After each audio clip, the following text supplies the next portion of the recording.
Alright, so today we are looking at my Craftsman model 139.53310 once again. And today I'm going to be doing a review of this door opener. So, as always, I'm just going to start here. Like I said already, this is a Sears Craftsman. The model number is 139.539, or not, sorry, screw that up again. 139.53310. So this one, obviously it's a chain drive opener. This one comes with, obviously the chain cable, and this one has the old style trolley. This opener was made, I believe, 1980, I want to say 86, I can't really remember. I looked the date up at one point, but I don't remember it now. But sometime in the mid to late 80s was when this opener was made. This one does not require safety sensors. So, it is just a one light machine. I'm pretty sure these came with light lenses. I'm not completely sure about that, though. I know the later ones did, but I'm actually not sure if the older ones did or not. But, so this one is a dip switch machine.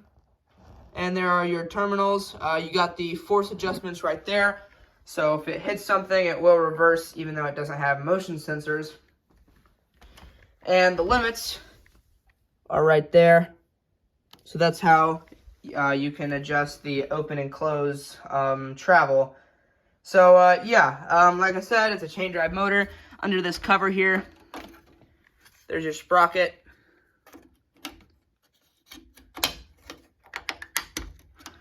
This one has a 1/2 horsepower AC motor. It has actually the same gear design that they use in openers today, with a couple of different electronic differences.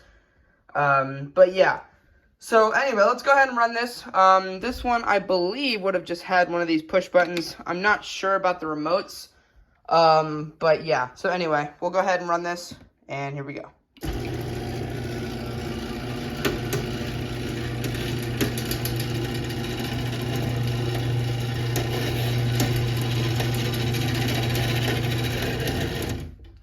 So yeah, it's not an extremely quiet machine.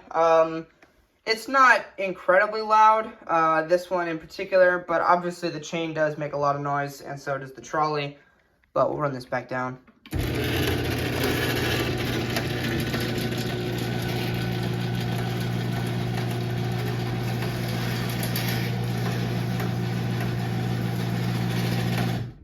Kind of get an idea of the speed there.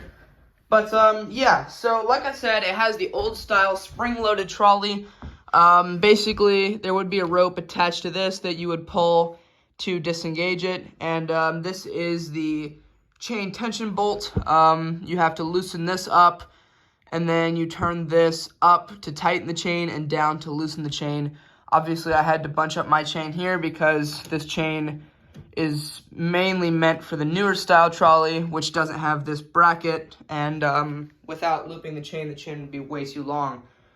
But so like I said, chain cable, so it has the chain cable pulley right there.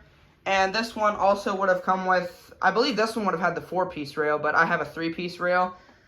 Sectional T-rail, which overall it's a pretty good rail. It's not as good as the 1-piece rail, but it's definitely not a bad rail. It's better than square rails for sure. We'll go ahead and run this again here. Run it with the push button.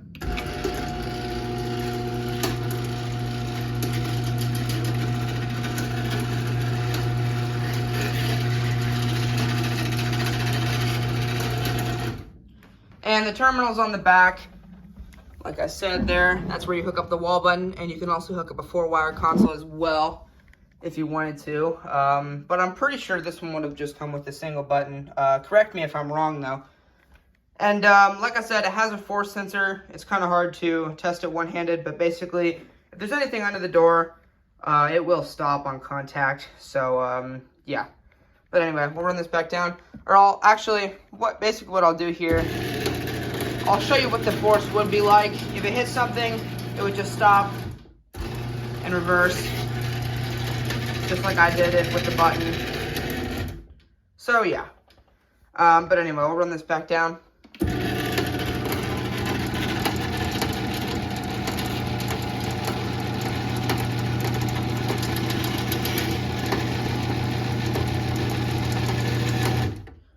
So yeah, there you go. That's the Sears Craftsman 139.53310.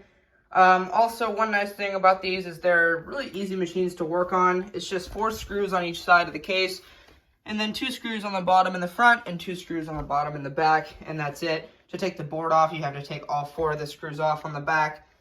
And it's, like I said, it's really not a hard machine to work on. One common problem is the gear stripping out. Luckily, that hasn't happened to this one yet. The boards do also need changed at some point if they, fail. But, yeah, it's a pretty self-explanatory machine.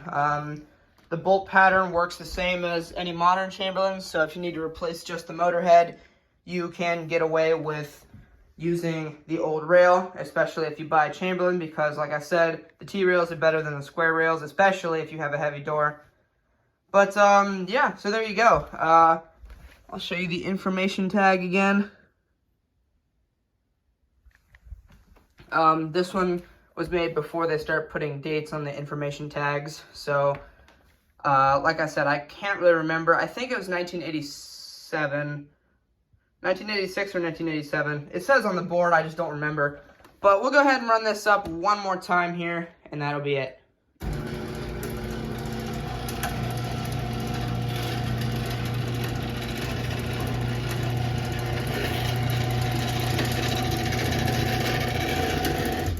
This one was made after they started putting 5 holes on the case for mounting, because the really early ones that they made of this style just had 3 holes in the middle.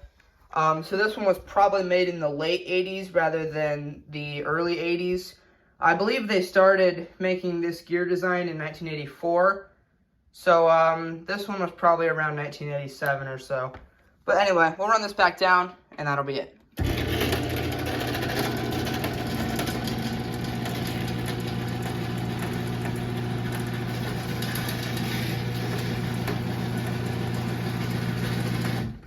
Alright, and there you go. That is the Sears Craftsman 139.53310 1/2 horsepower AC chain drive garage door opener. Thank you guys so much for watching. Comment, like, and subscribe, and I'll see you in the next one. Peace.